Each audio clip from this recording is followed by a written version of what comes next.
What's happening, guys? Sam Adams here, and welcome to a brand new episode of Caffeinate today for June the 6th of 2019. My name is Samuel Adams, as I've already stated, and welcome to today's show. Of course, I hope this one finds you well, and today we have some big Destiny 2 news. Of course, Destiny has been in the news a lot over the course of the past few days with a new raid, with a data mine that shows the future expansion that is going to be announced today alongside the topic of today's show, which is CrossSave coming to Destiny 2 on top of Google Stadia support.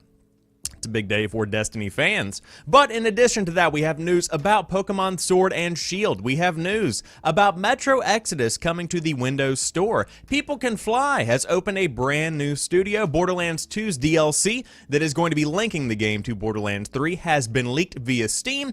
Tons of other news on today's show. But of course, if you are brand spanking new, this show is hosted 5 days a week, Monday through Friday, around 7 a.m. Eastern Time over on twitch.tv/Samuel Adams. And then, if you do want to watch it in a VOD format or via a podcast, those are available as well on youtube.com/Samuel Adams Media, as well as anchor.fm/Samuel Adams, that then has all of the links to Spotify, to Apple, to everything you could ever imagine.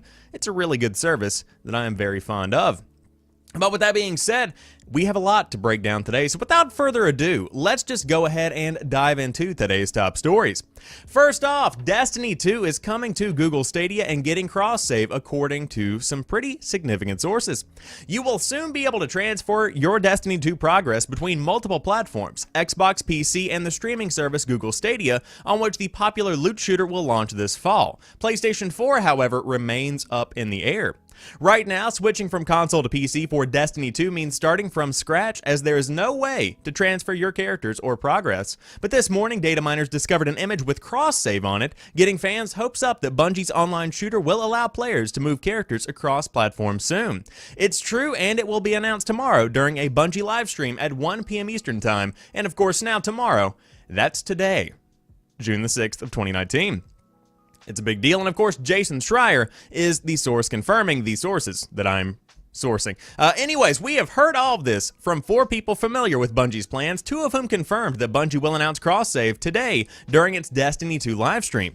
Those 2 also said the company wasn't yet sure whether PS4 would be a part of it, as Sony did not immediately respond to a request for comment. Google Stadia will definitely be a part of this, though. What we have heard from 5 sources, they say at Kotaku, a combination of plugged-in tipsters and developers, is that Destiny 2 will be one of the big games available on Google's new streaming platform. We also expect Ghost Recon Breakpoint and a few other big games to get announced for Stadia. If Stadia works as promised, players will be able to load up a Google Chrome browser and jump into Destiny 2 on any computer or device that supports the service. We don't yet know how much Stadia services will cost, but we will find that out today as well. And what Jason has heard is that some are saying a combination of a subscription and an a la carte pricing package. Google is holding a press conference to detail Stadia games and other details today at 12 p.m. Eastern Time, while Bungie will hold a live stream to talk about the future of Destiny 1 hour later. We can expect to see this news detailed at both conferences, and we can also expect the developers at Bungie to lay out their future for Destiny 2, which includes the recently leaked Shadowkeep expansion launching this fall. Of course, going to be a very big expansion for those Destiny 2 fans. But what the heck, man? This is something that has been a long time coming, and I am completely and totally convinced that the reason these changes are coming to Destiny 2, and the reason, overwhelmingly, that Destiny 2 is going to be coming to Google Stadia is because Activision is finally out of the mix, and now Destiny has pretty much been transferred back completely and totally over to Bungie, which, of course, they're more passionate about it than Activision, who pretty much just wants to make as much money as possible in any kind of way they possibly can. Cross-save could have been in the works before that little split, but I would say that a lot of the changes we are going to be seeing today are coming because of the Activision split, and at the end of the day, it was a pretty good decision to make. But the big news here is, of course, cross-save. And for those that don't know what that means, and if you didn't pay attention to what I was reading, basically, that means that you can transfer any of your characters between Xbox, PC, and Google Stadia, and hopefully PlayStation 4. And if that is the case, that changes the game, because up until this point, especially streamers that have communities centered around Destiny, if you wanted to play on people on Xbox, then you had to get the Xbox and a version of the game for Xbox. If you want to play on PlayStation, the same exact scenario. PC, the same exact scenario. And to be able to raid on all these platforms and to be able to play with anyone anywhere, especially in a game like Destiny, is incredibly invaluable. And I think a big part of why a lot of people might have not necessarily stuck around with Destiny 2 as long as they possibly could have. Now, there were a lot of issues that did plague the game earlier in its life, but to be able to play with anyone anywhere and to be able to transfer your character over to different platforms, that's a very big deal. Now, it is worth mentioning that I've been talking about playing with anyone anywhere. Crossplay has not been confirmed, but CrossSave is a step in the right direction. I don't want you guys to get that confused, and I don't want to confuse that myself. So just to be clear, CrossSave is a transfer of characters. Crossplay could potentially come in the future. But I digress. It's a very exciting time nonetheless for those that are fans of Destiny 2. Of course, it seems like there has been a general positive vibe in the Destiny community over the course of the past few days because the raid has been fantastic. Menagerie has been very fun to watch. On top of that, you also have the Shadowkeep expansion getting leaked and a ton of just positive energy around the franchise itself.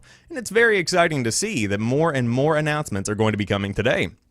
So between Google Stadia's big pricing unveil and more details about when it will be available on top of Destiny 2 getting a ton of news, we are going to be having a very exciting Thursday? Had to think about what day it was. And of course, on tomorrow's episode of Caffeinate, I will let you guys know all of the big details about both of these things, Destiny 2 and Google Stadia, amongst other pieces of news. But let's talk about Pokemon Sword and Shield because there was a big Pokemon Direct yesterday morning, and guess what? There was a lot of big announcements. So let's go ahead and dive into the full recap via GameSpot because they give a little rundown. It's about 15 minutes long, and you can watch the full thing over on YouTube. But let's go ahead and talk about what they actually said. Pokemon Sword and Shield now coming out November the 15th, and better yet, it is a global release date, so no one will be feeling left out when Pokefever hits later this year. There are new legendaries. Nintendo introduced us to Pokemon Sword and Shield's new legendary Pokemon, and as you might expect, the two new legendaries embody the Sword and Shield titles.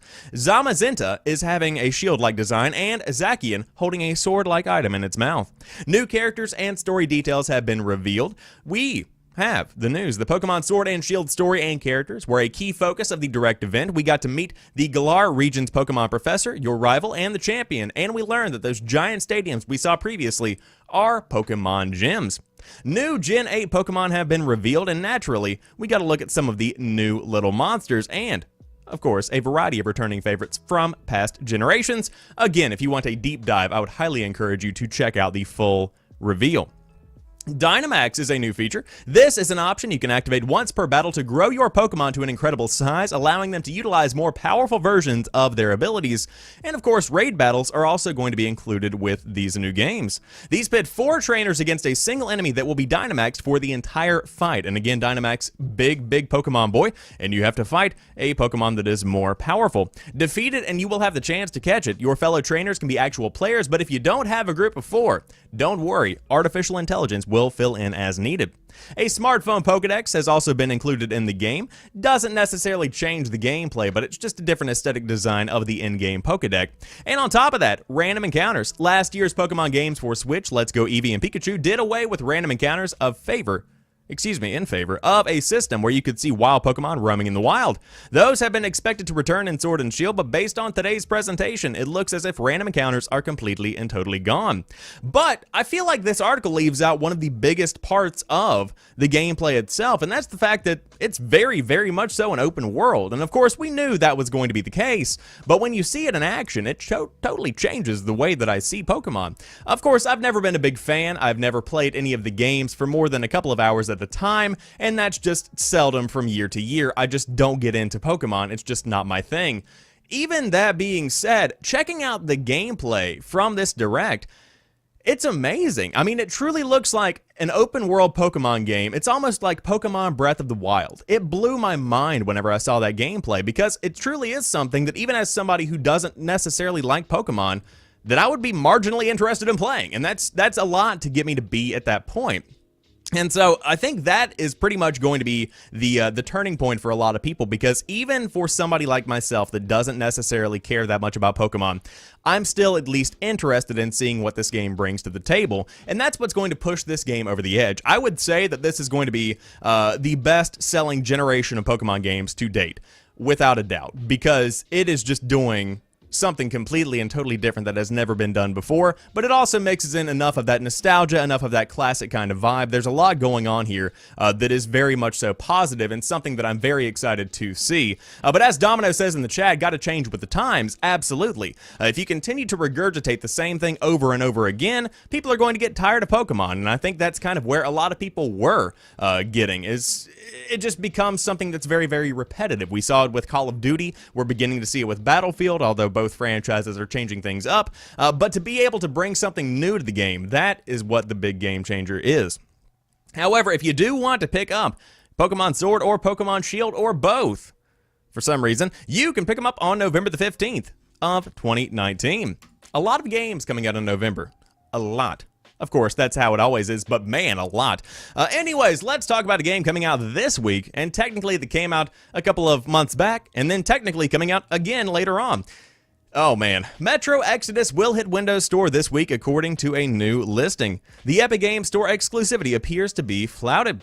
Metro Exodus was among the first games to cause a stir due to its exclusivity to the Epic Games Store. Originally available as a pre-order on Steam, the shooter was later removed in favor of Epic Storefront, and while the game will still launch on Steam in February 2020, it looks like another storefront will get it even sooner. It just appeared on the Windows Store with a release date of June the 9th.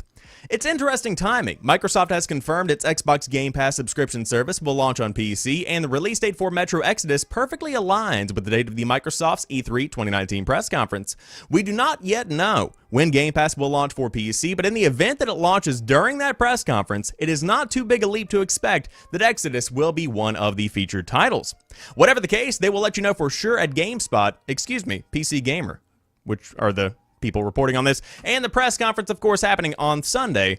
And it's a very exciting time because, of course, E3 2019 news is a-flowing, and this is a very big piece of news. I think even more so because it confirms that pretty much Game Pass is going to be launching in the middle of the show. Again, not necessarily confirming, but if you read into what is actually happening here, you can pretty much expect a launch for Game Pass on PC during the Microsoft conference, which is incredible whenever you think about what's going on behind the scenes with that.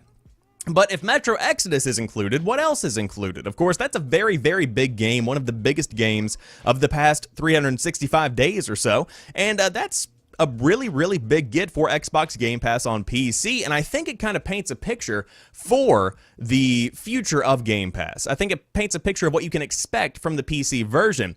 I think Microsoft is handling this very well. Of course, Xbox Game Pass, a phenomenal way to get a ton of games for a very little amount of money on a monthly basis. But to make sure that it is worth your money, they have to ensure that both versions of Game Pass, the one on PC and the one on Xbox, are relatively equal in their value. You can't have Xbox Game Pass on Xbox being a really, really, really good deal, and then have just a small selection of games on PC, and that selection of games being lackluster to begin with. You have to ensure that good games are going to be included, and I think that's pretty much what you've got here, a confirmation that big-name games and big-name devs and publishers are going to be getting on board with Game Pass on PC. Now, as Domino says in the chat, I don't want Game Pass on PC. That's perfectly fine. It's not necessarily something that you actually need. Again, the Epic Games Store is totally fine if you want the Metro Exodus experience early, or you can wait until it comes out on Steam.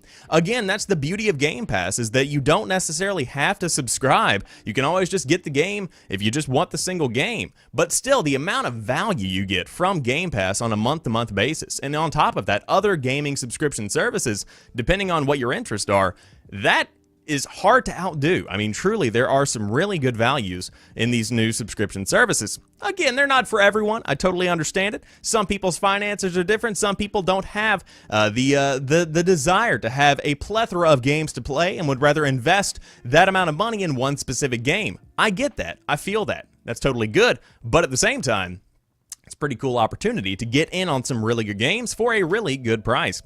However, one game you won't be getting in on, subscription or otherwise, is whatever Blizzard reportedly canceled. It was in the works for 2 years, and now it is gone. It appears Blizzard Entertainment has canceled a project that was in development for at least 2 years. Game developer David Gibson, who was a senior animator on Overwatch, started working on a mysterious unannounced Blizzard project in July 2017, according to his LinkedIn page. He worked on this game for about 2 years before announcing his departure from Blizzard this week. Whatever this project was, it's reportedly no longer happening. Unfortunately, you will never see what we made over the past 2 years. That's game development, he said on Twitter. Game development is a highly iterative, fluid process. It is not uncommon for projects to get canceled midway through development for a variety of reasons. Gibson did not offer any specifics on why this project was seemingly axed or if his departure from Blizzard is related. According to Blizzard executive producer Alan Adam, roughly 50% of Blizzard's games are canceled before release. The truth is, behind the curtain, it is a horror show, but most people outside of Blizzard don't realize around half of our titles don't see the light of day, he explained to Game Informer. So people who think we are a consistent company, we are only consistent and then we only release the really amazing games. GameSpot has contacted Blizzard in an attempt to get more details, but there was nothing to say as of right now. Gibson did not say if he was let go or if he was leaving voluntarily, but whatever the case, Gibson says he has already lined up with a new gig. Blizzard's new president, J. Allen Brack, has said Blizzard currently has more projects in development than ever before in the company's history, and it seems it has one fewer now. Of course, many more events have been teased for existing games. Of course, WoW Classic is going to be coming out later on in the year, and BlizzCon 2019 is coming around in November for more news, which will inevitably be revealed. But I hate to read these stories, I truly do, because who knows what this game could have been. It could have been a phenomenal idea that somebody on a board or a small team of people that might not necessarily be completely connected just chose to go ahead and can. And that's something that really just, it gets me, because that could have been a fantastic game. If you work on something for 2 years, clearly there is some kind of concept there. Clearly there is some kind of idea there that is worth spending 2 years on. And I think that speaks for itself in the value of whatever that idea was. But to see it just go down the pipe is something that's incredibly disappointing. But again, most of the stories of this nature never even come out. That's really the reality of the situation. People don't necessarily like to promote their failures or what isn't happening. Many companies would rather talk about what is happening to get you hyped up about the projects that are coming. But to see these franchises get, renewed time after time after time, to see remasters get pumped out because they will sell, is one thing. But to see that being accepted in exchange for the cancellation of new ideas, that kills me on the inside a little bit, because we need new ideas. Of course, many indie games are definitely bringing around some new ideas in the gaming industry, and on top of that, many of these big name games are also iterating and changing things up, but at the same time, there is still a strong grasp on nostalgia. I mean, we see it with Call of Duty not iterating at all and just pumping out a new Modern Warfare. We've already had a Modern Warfare. They're using the name again and dropping the 4. It's that kind of concept that shows me there is still this huge hold on the industry via nostalgia and via what has already happened, instead of trying new ideas and explaining new concepts to people. But I digress. Whatever Blizzard was working on for 2 years, that game is gone. But hey, more games are in development now than ever before, so hopefully more ideas will be shown in the future. However, I know one company is working on something new. People Can Fly has opened a New York studio. And of course, People Can Fly being the creators of Bulletstorm and a couple of Gears of War games, specifically Judgment. But People Can Fly has expanded into North America with the opening of a brand new studio in New York. The new office has been named People Can Fly New York and means the company now employs over 200 people across 4 studios in the United States, the UK, and Poland. The fledgling studio will be led by former Avalanche Studios executive producer and Defiant Studios co-founder David Griggins, with fellow Deviant co-founder and creative director, fellow Defiant. They aren't Deviants, oh no. Fellow Deviant co-founder and creative director Roland Lesterland also joining the leadership team as executive producer. People Can Fly is currently developing an unannounced AAA project with Square Enix and is also co-developing several titles in the Gears of War franchise. This New York studio has initially been tasked with helping out on the Square Enix project, and that's all we know as of right now.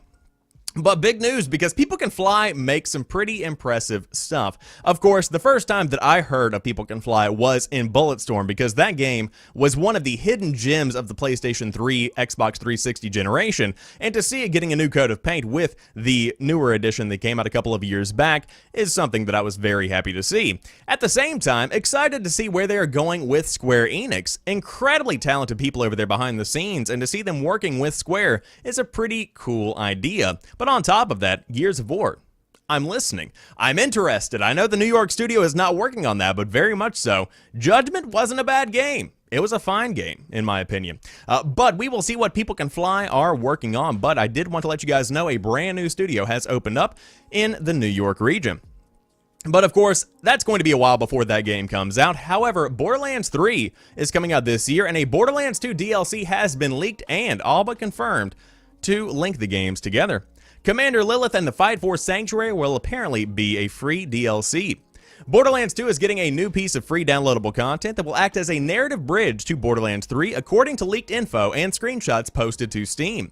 The add-on, Commander Lilith and the Fight for Sanctuary, will include new bosses, new areas, and of course, new loot. Here's the official description of Borderlands 2, Commander Lilith and the Fight for Sanctuary, which again has since been removed from Steam. Return to the award-winning shooter-looter for a new adventure that sets the stage for the upcoming Borderlands 3. Sanctuary is under siege, the vault's map has been stolen, and a toxic gas is poisoning Pandora. Fight new bosses, explore new zones, get new loot, including an entirely new tier beyond Legendary, and join up with Lilith and the Crimson Raiders to take on a deranged villain hell-bent on ruling the planet. Returning players can pursue an increased level cap of 80, while newcomers can automatically boost to level 30 and dive straight into the action. The Fight for Sanctuary, referred to in the new title's content, in the new content's title, may offer some clues to the transition from Borderlands 2's Hub City to the new spaceship hub Sanctuary 3 in Borderlands 3. Gearbox's Borderlands 3 is due out on September 13th for PS4, Xbox One, and PC, and the DLC, Commander Lilith and the Fight for Sanctuary, is reportedly planned to officially drop sometime during E3, according to a report from PlayStation Lifestyle, which we talked about on a previous episode of Caffeinate. It's very exciting stuff. Borderlands 2 is currently available as a free title through PlayStation Plus on PlayStation 4 if you did want to pick it up on top of other games included in the Handsome Collection. Very exciting time for Borderlands fans. Of course, a ton of stuff going down right now in the Borderlands universe. We have a lot of anticipation, a lot of streamers getting behind Borderlands 3. Of course, a lot of people going back and playing the games right now, and I believe that both bundles are on sale right now. Of course, Handsome Collection is free on PS4, but I think the other one that came out recently, not the Handsome Collection, but it is the other one that includes all the rest of the games. Can't think of it right now. But they are both available right now, and it's totally affordable to dive in and get a ton of hours of gameplay. Hundreds of hours of gameplay for a relatively affordable price. Very exciting times nonetheless. But again, September the 13th will be here before we know it. And if you do want to dive in and see what happens between Borderlands 2 and Borderlands 3, pay attention to E3, because I would say we could be getting a DLC, thanks to various leaks, various confirmations, and a ton of other news that's going to be coming down the pipe, and is coming down the pipe as we speak. Now in the chat, Pause, the Gaming Galleon says, do you have a background in broadcasting?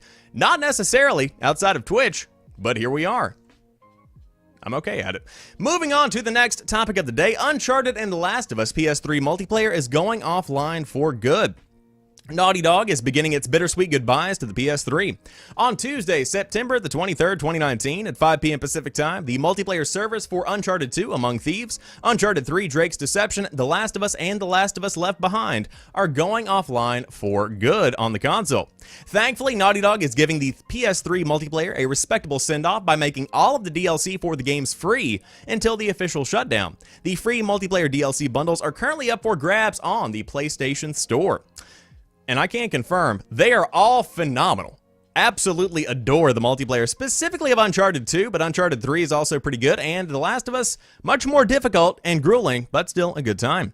Though Naughty Dog and its fans can always look back on the time and commitment given to the PS3 fondly, the excitement for the future of the company is evident, especially when it comes to The Last of Us Part 2.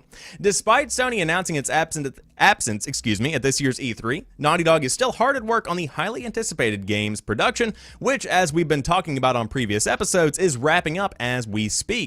But if you do want to dive in and check out these PS3 games, again, these are the PS3 versions of the game. So if you do want to play The Last of Us Remastered online multiplayer, that's still happening. That's still good. You're still rolling along with that. But when it comes to the PS3 versions of these games, looks like the end is nigh, as they say. Again, fantastic multiplayer experiences. Cool to see the DLC getting put out for free if you do want to go back and experience them. And again, these are PS3 games. If you go into a GameStop, hey, they might give them to you. Who knows? You can just go in and pick them up. I'm just saying. But very excited to see what the deal is with the next generation of Naughty Dog titles. Of course, The Last of Us Part 2 coming out at some point, hypothetically, if the leaks and reports are to be believed, on the PS4 and the PlayStation 5.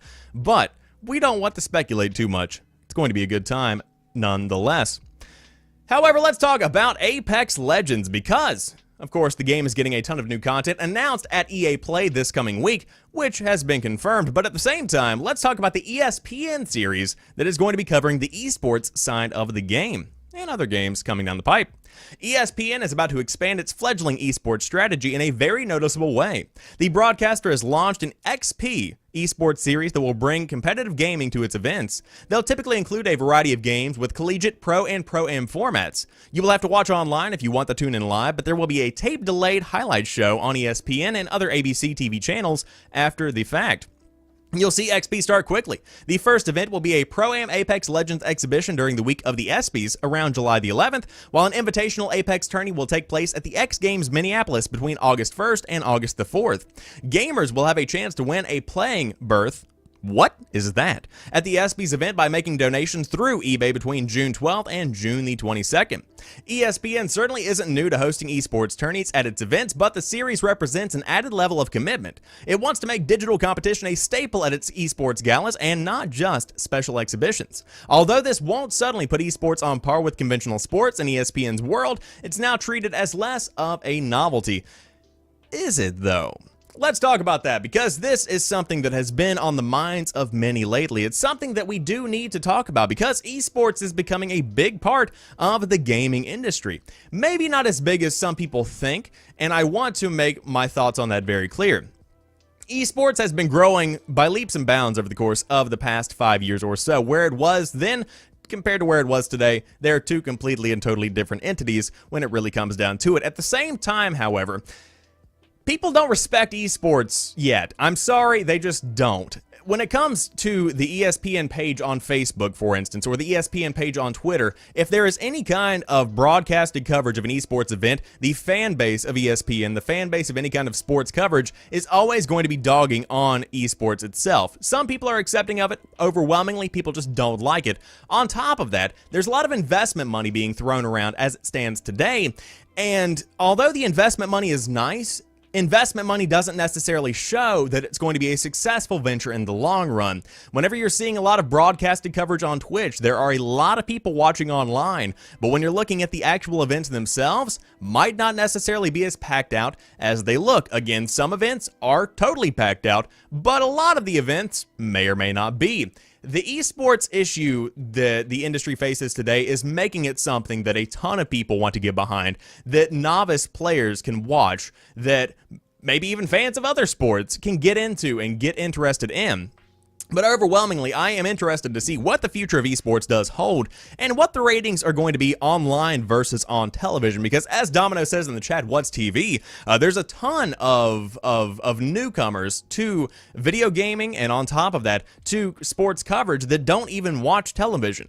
Whenever I move out, won't have cable at all. Next month, not going to have cable. Not paying for that. But on top of that, you just have a lot of movement going on behind the scenes with esports, so it could go one way or the other. I'm excited to see where it goes. Again, Rainbow Six Siege, perfect for competitive esports. PUBG, a pretty good esport. Rocket League has a huge following when it comes to esports. Of course, then you have FIFA and Madden, tons of little games here and there. Apex Legends, Fortnite, massive. A lot of stuff going on right now in the world of esports, and a lot of initiatives getting kicked off the ground. But Battlefield 5 never been big into esports, and apparently not big into Nazism either. That's good, isn't it? That was a weird transition. I apologize in advance. But EA will change Battlefield 5 Nazi who shared the name with a resistance fighter. What a strange story this one is, but it does show a lot about where we are. Battlefield 5 is changing the name of a purchasable skin for a German soldier after it came to light that the name historically belonged to a real-life German anti-fascist fighter. Oh, and EA wants you to know that he's totally not a Nazi. As reported by Vice Games, the skin in question, was called Wilhelm Frank. In-game, he's pretty villainous. A YouTube video advertising the skin showed the character a German explosive expert, killing Allied soldiers and watching a survivor bleed to death. Need something obliterated? He's your man, the description says. One problem? There actually was a Wilhelm Frank, and he sure as hell wasn't a Nazi. He was a German teacher turned anti-fascist resistance fighter who was later arrested for his activities, and he died during the air raids on Dresden in 1945. In a statement to Vice, EA apologized for the situation and stated they will be changing the skin's name. The Wilhelm Frank skin cost around 990 Battlefield currency, which is a little less than $10. As of today, the skin is still available for purchase, and fixing the name is a relatively quick way to avoid treading on the real Frank's legacy. To be safe, EA also wants people to know that the fictional Frank, a Wolfenstein-worthy villain, is totally not a Nazi. The aforementioned elite Wilhelm Frank, whose name we are changing, is not a Nazi, but a German soldier similar to ones we already have in-game, EA told Vice. In Battlefield 5, we are not making any political statements in relation to real-life events of World War II, and there are no swastikas in the game. Battlefield 5 has tread similar ground before. Their first story expansion, The Last Tiger, focused on the struggles of a German tank crew. The story attempted to capture the tension of soldiers compelled to protect their homeland while also abetting a dangerous regime, but it painted a soft picture that fell short of really examining the issues. Battlefield 5 goes to great lengths to avoid explicit Nazi iconography like swastikas, but does feature the Iron Cross, a symbol originally used by the German Empire, which was then co-opted by Hitler's Nazi regime. It's still being used by some modern white supremacist movements today.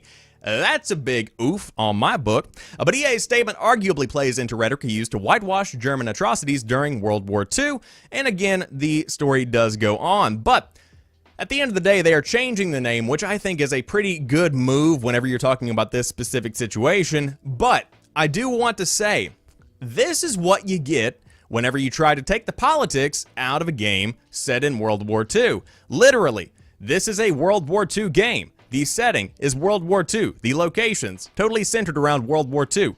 When you take all of the iconography and you try and take the history out of World War II, that's when you begin to have an issue. That entity, combined with today, where we have a lot of similar issues beginning to crop up, which is terrifying in and of itself, these don't go well together, and that's what we have here with Battlefield 5. And of course, whenever you try to make any kind of war game apolitical, you begin to run into a couple of issues here and there.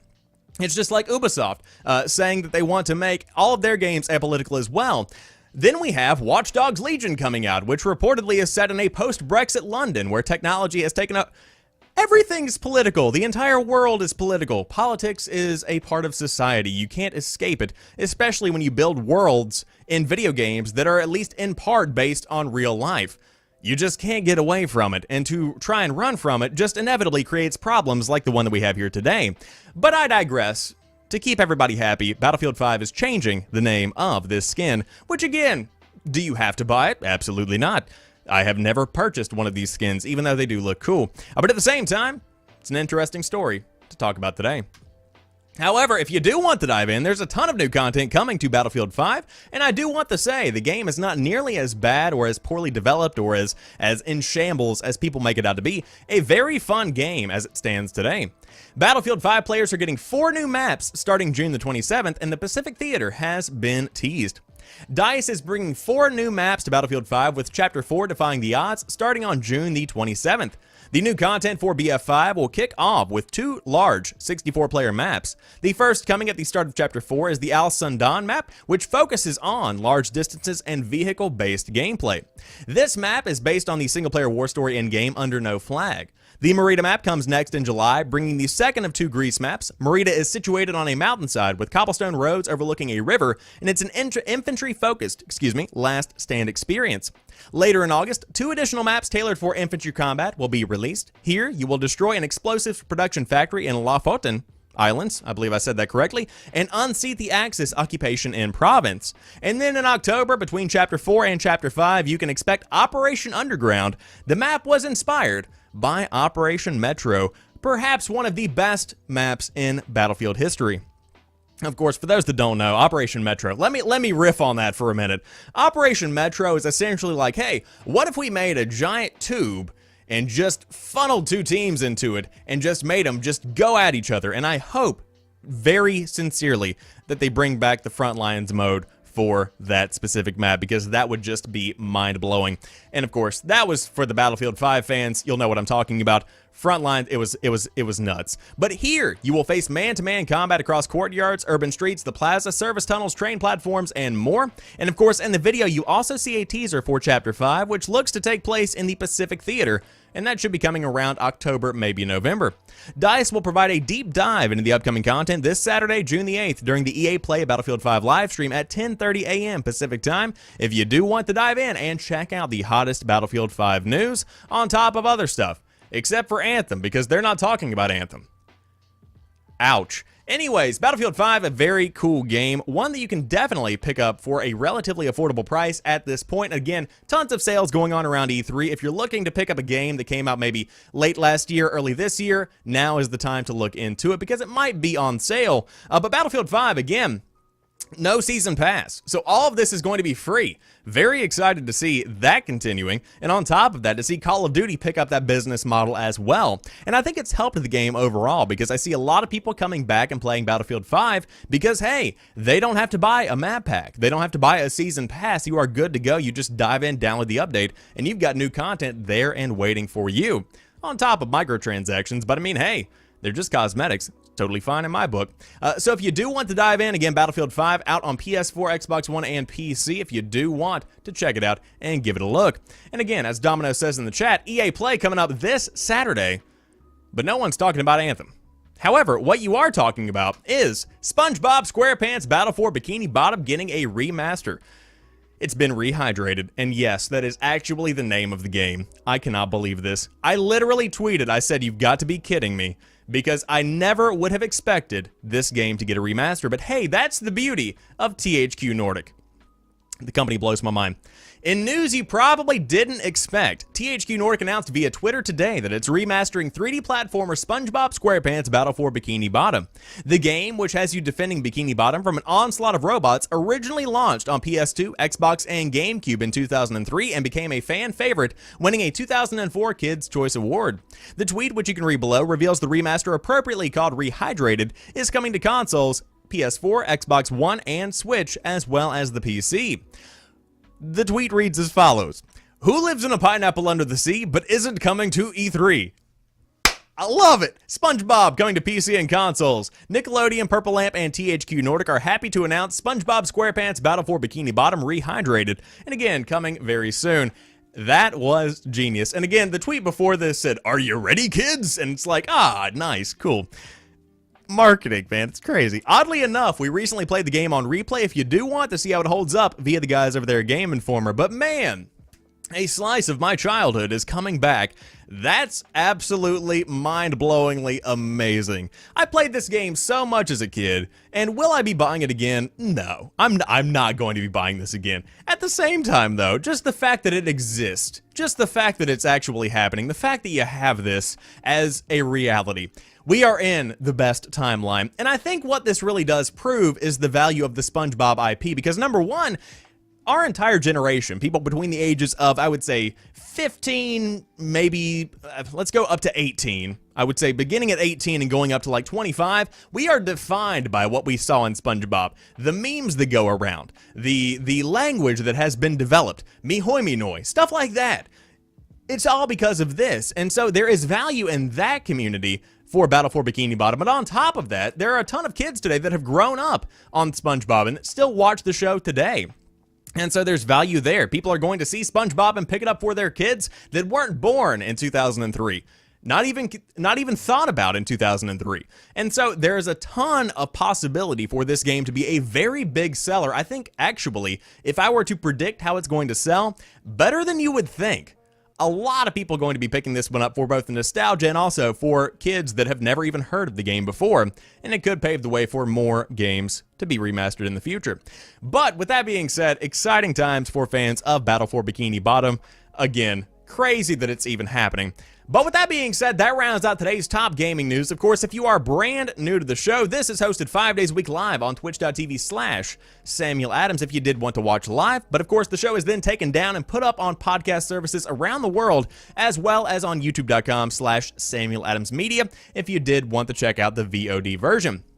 But with that being said, you guys have a phenomenal rest of your Thursday. Thank you for joining me live, and I will catch you on the next one. Peace.